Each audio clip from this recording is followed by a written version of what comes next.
আজকে আমি তোমাদের সাথে আমার পছন্দের একটা খাবারের রেসিপি শেয়ার করছি। এটাকে বলে ফুলকপির রসা।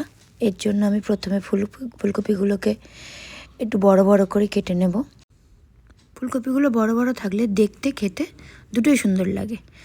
এর জন্য প্রথমে আমি জল গরম করে নিয়েছি, তার মধ্যে এবার একটু নুন আর হলুদ মিশিয়ে নিলাম। দিয়ে এর মধ্যে আমি ফুলকপিগুলো দিয়ে সেদ্ধ করে নেব। ফুলকপিগুলোকে সেদ্ধ করে আমি জল ঝরিয়ে নিয়েছি। শীতকাল মানেই তো ফুলকপি নিত্য নতুন রেসিপি, তাই না? এবার আমি কড়াইতে তেল গরম করে ফুলকপিগুলোকে ভাজতে দিয়ে দেব। এখন আর আমি এতে নুন অ্যাড করব না, কারণ আমি সেদ্ধর সময় নুন হলুদ দুটোই দিয়েছিলাম। এখন এটাকে ভালোভাবে নাড়াচাড়া করে ভেজে নিতে হবে। অনেকটা লাল করে এটা আমি ভাজবো না, হালকা লালচে লালচে হয়ে আসলে এটাকে আমি নামিয়ে নেব। যেটা কি হয়ে গেছে, এবার এটাকে আমাকে নামিয়ে নিতে হবে। এবার এই ভাজার কড়াইয়ের মধ্যেই আমি তেলের মধ্যে জিরে আর তেজপাতা ফোড়ন দিয়ে নিয়েছি। এরপরে আমি এর মধ্যে খানিকটা আস্ত গরম মশলাও ফোড়নে দিয়ে নেব। অনেকে ফোড়নে আস্ত গরম মশলা পছন্দ করে না, কারণ এটা পরে তরকারি খাওয়ার সময় মুখের মধ্যে পড়ে, তো চাইলে তোমরা এটাকে স্কিপও করতে পারো। এবার আমি এর মধ্যে পেঁয়াজ দিয়ে নিয়েছি। পেঁয়াজগুলো খুব পাতলা করে কেটেছি, নাহলে পেঁয়াজগুলো ভালোভাবে গলবে না। এবারে আমি এটাকে ভালোভাবে ভেজে নেব, কিন্তু পেঁয়াজটাকে আমি খুব লালচে করে ভাজবো না। হালকা লালচে মতো হয়ে আসলেই আমি এর মধ্যে অন্যান্য মশলা সব মিশিয়ে দেব। এখন আমি এর মধ্যে অল্প নুন মেশাচ্ছি। নুন দিলে পেঁয়াজটা তাড়াতাড়ি নরম হয়ে যায়। নুনটাকে একটুখানি পরিমাণ বুঝে দিতে হবে, কারণ সেদ্ধ করার সময় ফুলকপিতেও আমরা নুন মিশিয়েছি।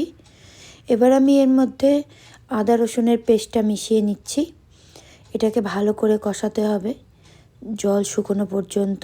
এবার এর মধ্যে আমি জিরের গুঁড়ো, হলুদের গুঁড়ো দিয়ে আবার ভালো করে কষিয়ে নেব। এই রান্নাতে মশলাটাকে কষাতে হবে অনেকক্ষণ ধরে, যাতে মশলার মধ্যে কোনো জল না থাকে। এবার এর মধ্যে আমি দিয়ে নিলাম কাশ্মীরি লঙ্কার গুঁড়ো। তোমরা যদি কেউ চাও লাল লঙ্কার গুঁড়োও মেশাতে পারো, তাতে রঙও হবে, ঝালও হবে। আর যারা ঝাল কম খাও তাদের জন্য কাশ্মীরি লঙ্কা বেস্ট। এবার আমি এর মধ্যে পেস্ট করা টমেটোটা মিশিয়ে নিলাম। এটাকেও আমাকে অনেকক্ষণ ধরে কষাতে হবে, যতক্ষণ এই টমেটোর জলটা না পুরো শুকিয়ে যায়। এই রান্নাটাতে মশলাগুলোকে সুন্দর করে কষানোটাই হচ্ছে মেন। এবার এর মধ্যে আমি আবার একটু নুন দিয়ে নিলাম। এরপরে কিন্তু আমি আর নুন মেশাবো না, কারণ অলরেডি আমি অনেকটা নুন মিশিয়ে ফেলেছি। এবার আমি দিচ্ছি একটু গরম মশলা, কারণ মশলার পরিমাণটা সবজির কোয়ান্টিটির ওপর নির্ভর করে। এবার আমি এতে মিশিয়ে নিলাম কাঁচা লঙ্কা। কাঁচা লঙ্কা আমি অল্পই দিয়েছি, এর একটু ঝাল ঝাল খেতে চাইলে বেশি করে দেবে। এবার এর মধ্যে দিয়ে দিলাম ফ্যাটানো টক দই। টক দইটা দিলে একটু টকটক একটা স্বাদ আসে, যেটা এই রেসিপিটাতে খুব ভালো লাগে খেতে। এটা অ্যাকচুয়ালি রুটি, পরোটা, লুচি এসবের সঙ্গে খেতে সবথেকে বেশি ভালো লাগে, কিন্তু যারা ভাত খেতে ভালোবাসে অবশ্যই তারা ভাতের সঙ্গেও ট্রাই করতে পারে। এবার আমি ফুলকপিগুলোকে এই মশলার মধ্যে দিয়ে ভালোভাবে মিশিয়ে নেব।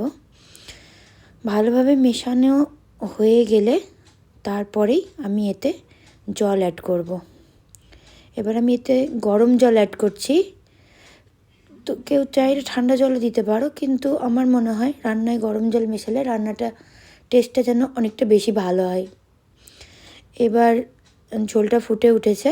এবার আমি এটাকে ঢাকা দিয়ে দেব সেদ্ধ হওয়ার জন্য। আমি ঢাকনাটা খুলে নিয়েছি। ঝোলটাও অনেকটাই কমে এসছে। আমি এইটুকু গ্রেভি রাখবো এতে। এবার আমি এটাকে নামিয়ে নেব। দেখে কি মনে হচ্ছে টেস্টি হয়েছে না? তোমরাও চটপট বাড়িতে এই রেসিপিটাকে বানিয়ে ফেলো। আর আমার এই ভিডিওটা যদি তোমাদের পছন্দ হয়ে থাকে তাহলে অবশ্যই করে আমার চ্যানেলটাকে সাবস্ক্রাইব করবে এবং আমার এই ভিডিওটাকে লাইক করে দেবে। বাই।